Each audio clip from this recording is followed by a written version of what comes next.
Yeah, push, exactly. In a remote Doctors Without Borders field hospital, a newborn arrives. Good man. Very good man. The little boy emerges with no medical complications. 3.4. 3.4 kilos? Yeah. He weighs in at a healthy 3.4 kilos or 7.5 pounds. But these happy moments are few and short-lived. Just yards away are children months older who weigh less than the newborn. He's 5 months old now. How much does he weigh? He weighs 3.3 kilos. The UN says half of South Sudan's population is desperately short of food. That's a fourfold increase in hunger this year due to drought and growing violence stemming from age-old local conflicts and, some fear, echoes of the North-South Civil War. Sudan's mostly black African South has long fought the predominantly Arab North. A largely ethnic conflict took on economic dimensions when oil was discovered in the 1970s in the South. Its benefits have mostly flowed to the national capital, Khartoum, in the more affluent and powerful North. Fighting ended 5 years ago with an internationally brokered comprehensive peace treaty. It recognized a semi-autonomous government in South Sudan and called for nationwide elections. Those will be held in April. But under the treaty, there will also be a referendum. It's now set for early 2011, just in the south, to determine if it will break off into a separate country. As the votes draw nearer, there's been a noticeable breakdown in security in many parts of this vast territory. The United Nations estimates that some 360,000 people last year have had to flee their homes from violence, and about 2,500 people lost their lives due to violence. That's even more than happened in Darfur in western Sudan last year. A lot of the conflict likely has to do with local rivalries and deteriorating living conditions, especially the lack of water for crops and cows, the major source of wealth here. Can you ask him who shot him?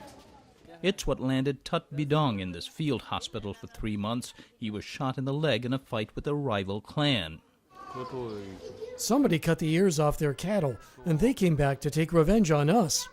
Zach Verton, an analyst with the International Crisis Group, says this kind of fighting has gone on for a long time.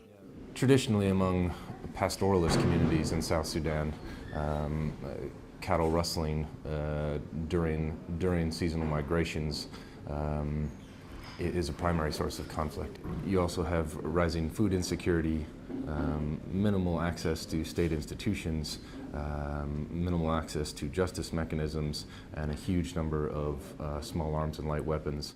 There also are fears that Sudan's leader, Omar al-Bashir, internationally indicted for war crimes in Darfur, might be inciting the intertribal conflicts to disrupt the elections or to prevent the breakup of the country. Previously, Khartoum did offer financial and military support to certain tribes within the south, but also in other regions in the east and in Darfur as a part of a broader sort of divide and rule strategy. And so it's important that the parties and the international community keep an eye on that. We spent a day in an MSF clinic up north of southern Sudan, and the struggle to just get enough food in children's bellies is so arduous. How realistic is it to juxtapose an election in this environment, and how meaningful is it in the grand scheme of things? It's going to be difficult, particularly among communities that haven't exercised this democratic experience before. We can hope for the best, and that this is the beginning of something much longer term. Despite the infighting and their difficult living conditions, most experts say southern Sudanese are likely to come together and vote to become an independent nation. We heard this from people we talked to at the field hospital. Because we are still together with those of Northern Sudan. That's why the government does not provide enough facility here in Southern Sudan. So the northern government has not taken care of the south properly, you say? Yes. The Southern Sudan, there is no hospital, there is no school, there is no water, there is no adiba. The Southern Sudan will get the money from the oil and support in another country like the USA and Africa. Many experts agree it will take significant international oversight to ensure the elections, referendum, and the consequences, drawing up borders and agreements to share the oil, all proceed without conflict. But Doctors Without Borders says it is preparing for the worst. Even under the most optimistic scenario, this region will remain largely without access to basic health services for a long time, says Akko Endevit, one of the group's country leaders. We will be here for, I suspect, for the coming years. For sure in 2009 for the elections, 2010 for the elections, 2011 for the referendum. But even after that, access to basic healthcare is minimal. And if we look on the ground, what we see is an unfolding humanitarian crisis. And field hospitals like this are on the front lines of the crisis, and malnutrition on the leading edge. Nurse Tim Harrison runs this emergency feeding center, a place some patients walk days to reach, a space designed for far fewer patients. This ward will hold 12, and this ward will hold 8. So 20 inpatients. And you have today? 54.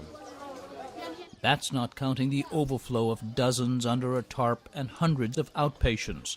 The first challenge is to get emergency food aid, not ballots, to the population of southern Sudan.